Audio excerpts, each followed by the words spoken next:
آج صبح ہی صبح راجا جی نے ددو کو بلا بھیجا۔ ددو ذرا پریشان ہوئے کہ آج راجا جی نے صبح ہی صبح محل کیوں بلایا ہے۔ فوراً ہی تیاری کرنے لگے اور تیار ہوتے ہی محل کی طرف نکل پڑے۔ جو ہی راجا جی کے محل پہنچے، ہر طرف خاموشی تھی۔ اب اتنی خاموشی دیکھ کر ددو کی پریشانی مزید بڑھ گئی۔ اتنے میں داروغہ جی نظر آئے، جو کہ گنگناتے ہوئے آ رہے تھے۔ سویگ سے کریں گے سب کا سواگت، سویگ سے کریں گے سب کا سواگت۔ ددو بولے، داروغہ، ارے او داروغہ، صبح صبح یہاں کیا کر رہے ہو؟ داروغہ جی بولے، راجا جی نے بلوایا تھا تبھی آیا ہوں۔ ددو نے سوچا، خیر ہو، آج راجا جی نے صبح ہی صبح ہمیں کیوں بلوا لیا۔ اتنے میں راجا جی بھی پہنچ گئے اور بولے، ہم نے سوچا ہے سنک گڑھ کا دورہ کیا جائے، جا کے دیکھیں کہ گاؤں کے کیا حالات ہیں۔ داروغہ جی بولے، جی حکم راجا جی، میں گھوڑا لے کر آتا ہوں۔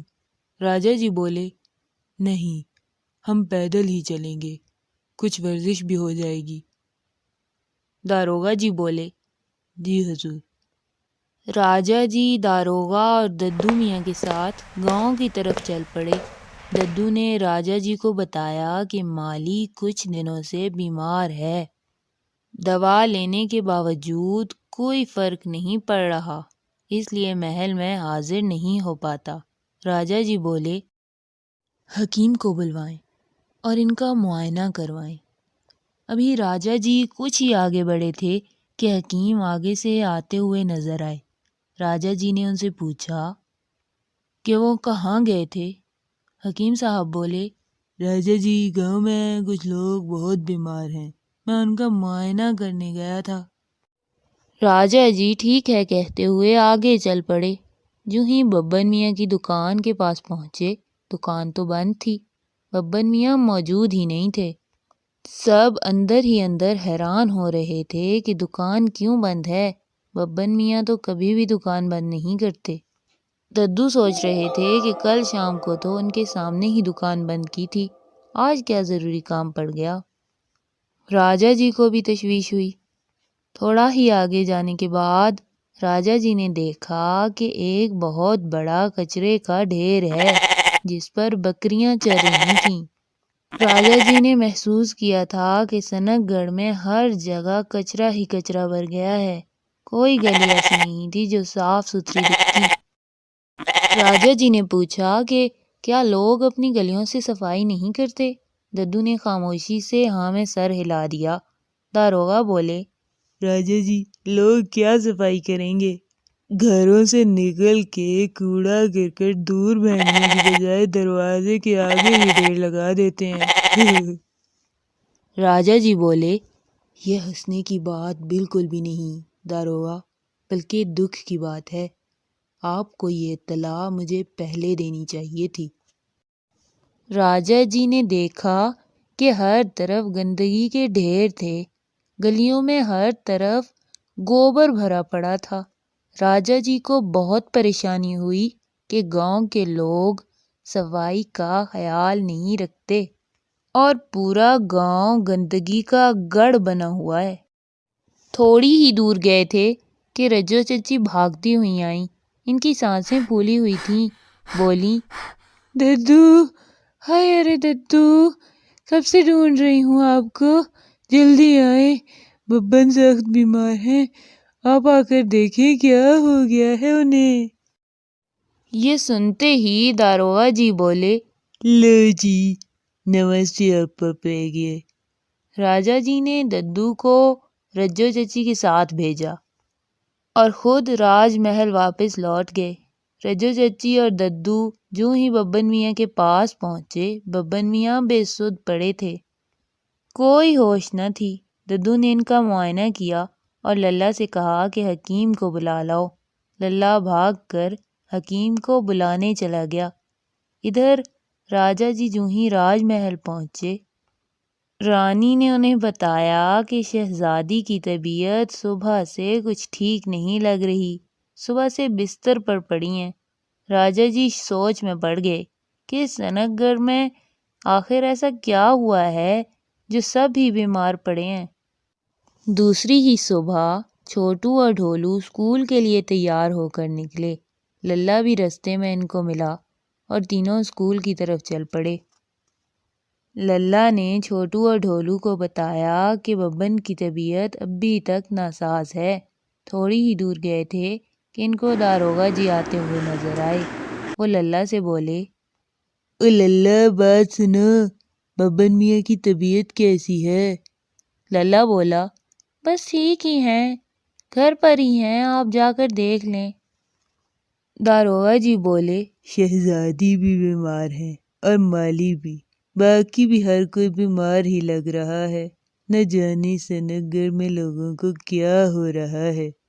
چھوٹو اور ڈھولو نے ایک دوسرے کی طرف دیکھا اور داروغہ جی منہ ہی منہ میں بڑبڑاتے ہوئے آگے چلے گئے اور وہ تینوں بھی اسکول کی طرف بڑھ گئے۔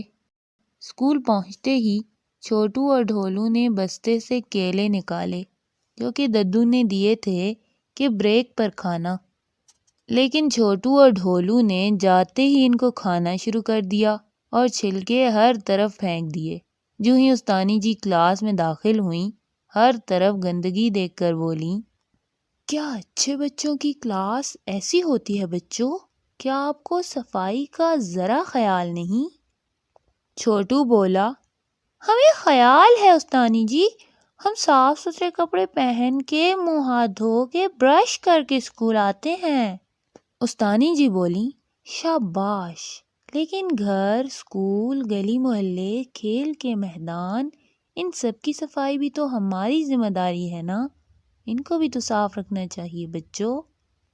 چھوٹو بولا، استانی جی، اگر ہم گھر، گلی محلے، اسکول کی صفائی کا خیال نہیں رکھیں گے تو کیا ہوگا؟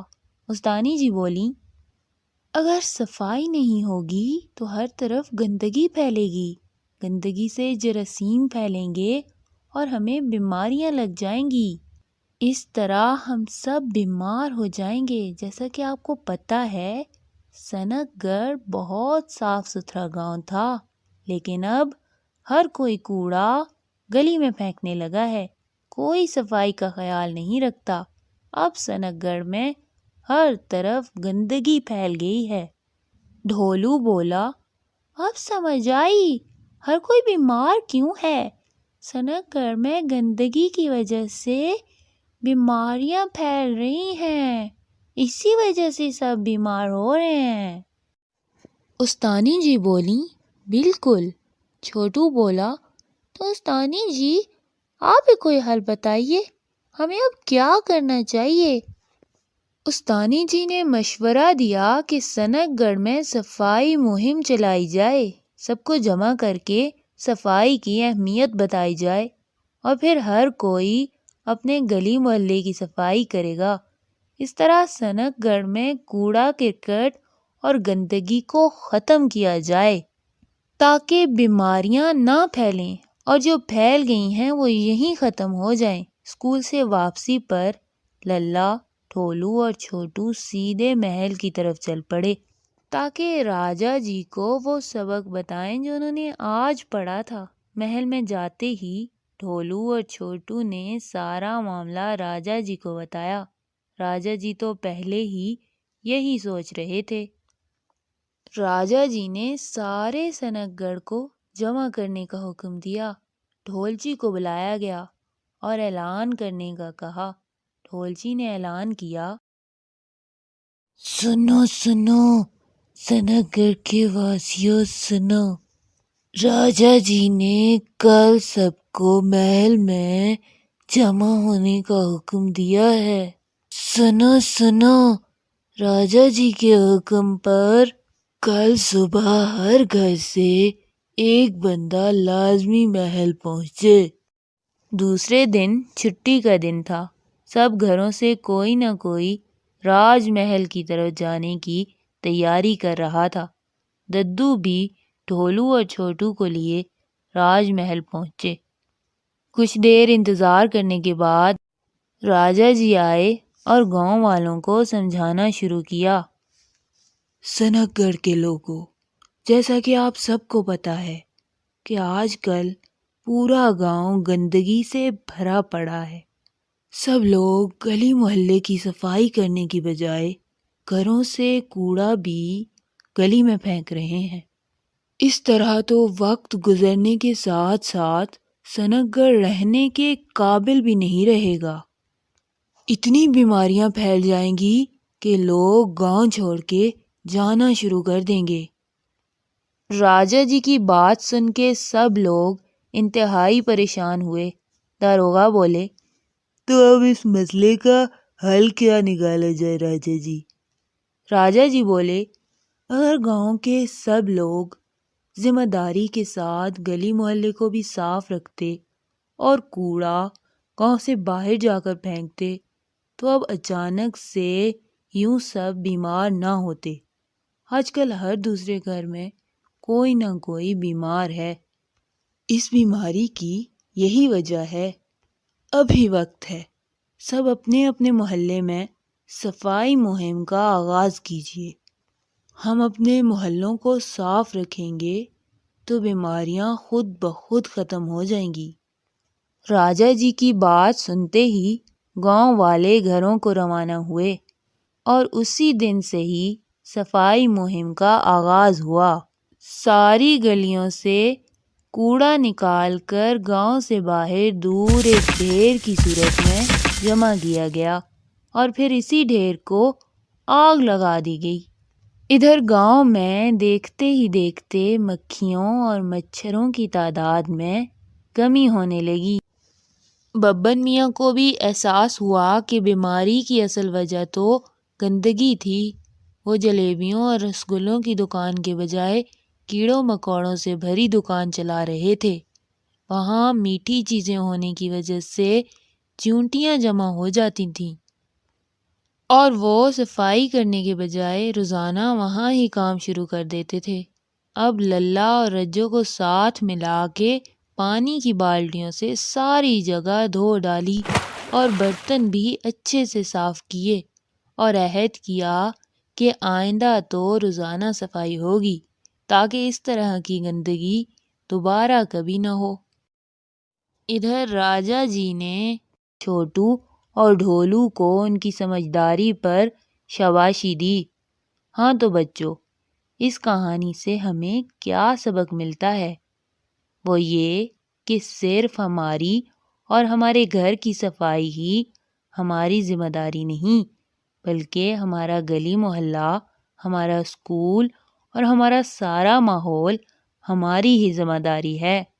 اور اگر ہم یہ ذمہ داری نہیں نبھائیں گے تو نقصان بھی ہمارا ہی ہے۔